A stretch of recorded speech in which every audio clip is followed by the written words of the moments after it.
Welcome to the Daily Influence, where our mission is to deliver a daily dose of positive influence that can uplift you personally or be shared within your sphere of influence. While not every episode may directly apply to your unique circumstances, we strive to provide insights and inspiration relevant to most people's daily, weekly, and monthly lives. Whether you are tuning in during the morning, noon, or night, the Daily Influence is here for you. Listen, share, and embrace the power of influence in your life. Hey everybody, Brian Smith here with the Iron Team series and your Daily Influence. Over the last week or so, we have been moving through a lot of things that can affect what we're going to talk about today, which is establishing balance in our organizations. Our most recent episodes have talked about the power of connection, building relationships. Dave Evans at And Coaching talked to us about handling a pivot. We've talked about SMART and what SMART means in our area of influence: specific, measurable, attainable, realistic, and timely. We've talked about issues we face: listening, assessments, transition, change, interaction, stress, accountability. All of these have led us to this one question: what is balance and how do we establish it in our organization? Well, first, you got to define what balance is. One person's balance is another person's imbalance. It's why I think assessments are so important. It helps us understand what drives certain people to want to work more than other people. Some people's balance needs to lean into more work, more responsibility, more challenges. Other people lean in a different way.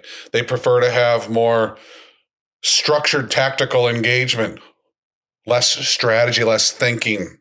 That's really what creates balance in our organization, is understanding the strength of our people, understanding who we are as an organization and where we want to go, understanding what our core competencies are and where our gaps are. When we don't understand our gaps, we're out of balance. When we don't understand why we have those gaps, we can't even correct that balance. So to establish what the balance is in your organization, you need to create an understanding. You have to listen to your company. Listen to the metrics, the data. Don't try to force something to happen. Listen to the opposition. Why are things so difficult to get done? Ask yourself that question. Why? Why is it every time I'm moving in one direction, something wants to push me in the other direction? Which feels like it's out of balance because it's what we want individually, but is it what our organization wants or needs? Are we trying to fulfill something that takes us out of balance? Is it ego-driven? Is it greed-driven? Is it revenge-driven? Does it have anything to do with something outside of what our core competencies are? Is it something outside of our specific area of influence? Maybe it's ignorance. If you have a lot of ignorance in your organization, if you're not training people, if you're not being smart with people, if you're not supporting people, you're creating the potential for gaps. Those gaps come from ignorance. When we don't communicate well, we create opportunities for ignorance. That'll take us out of balance. The best way to establish balance in our areas of influence is to listen to our area of influence.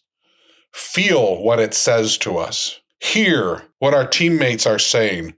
Observe what their problems are. Observe what the gaps are. Observe what the problems are that are being created by customers or vendors. Listen to the feedback. Don't just defend it. Listen to it. Ask ourselves, is it possible that we're not meeting whatever it is that is causing us a problem? Is it negative feedback from customers? Is it high turnover in our organization? Is it drama in our organization? Is it not meeting our metrics or our goals? Start asking the questions that take you through to the root cause, and you have to do that in a smart way. The best way to have balance and establishing balance is to approach everything in your organization smartly, specifically, with measurement challenge attainability and understand it, be real and relative, and make sure it's timely. When we ask somebody to do something that's not timely, we take them out of balance. Whenever we take one of our people out of balance, we risk taking whoever they influence also out of balance. Imagine driving a car and you have just one wheel out of balance. You're going to get a bad ride. Organizations are the same way. If we have people that we aren't supporting, if those people, individual people, are out of balance, we are risking the balance of our entire organization. Imagine just the receptionist being out of balance, not being able to answer calls effectively, not representing us in a positive way when our customers or vendors or partners call.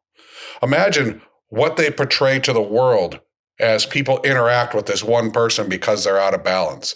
Maybe they're out of balance because somebody is giving them things to do that they shouldn't be doing. Maybe there's an outside influence that they're bringing into the organization, but because we're not paying attention to them, we don't understand why they're out of balance. Yet, all day, every day, while that balance or lack of balance happens, they are causing our organization to potentially be out of balance. Establishing what balance is in your organization requires acknowledgement that we need to be smart about our organization. We need to listen to it, hear its pulse, get good feedback about its pulse, ask questions, get to root cause as quickly as possible, fix the wiggly tire, fix the person or the problem that is being caused for that person. Help them through it to get everybody back together again. And you could find that you pivot a lot through balancing, but once SMART takes hold and everybody's on board and everybody approaches their area of influence in a smart way, you will see alignment. And when you have a smart organization that communicates in a smart way, that uses smart goals, smart tactics, smart communication, and everybody's in alignment using one simple word, smart, you will see balance. And there's so much value in this balance. There's value in the simplicity of SMART. And what you get from it is a balanced, functioning, profitable organization. As always, I bring up individual influence, find the I in team, positive influence, be the I in team, and our book coming out in June, Responsible Influence, Build the I in Team. I hope you have an amazing day. See you tomorrow.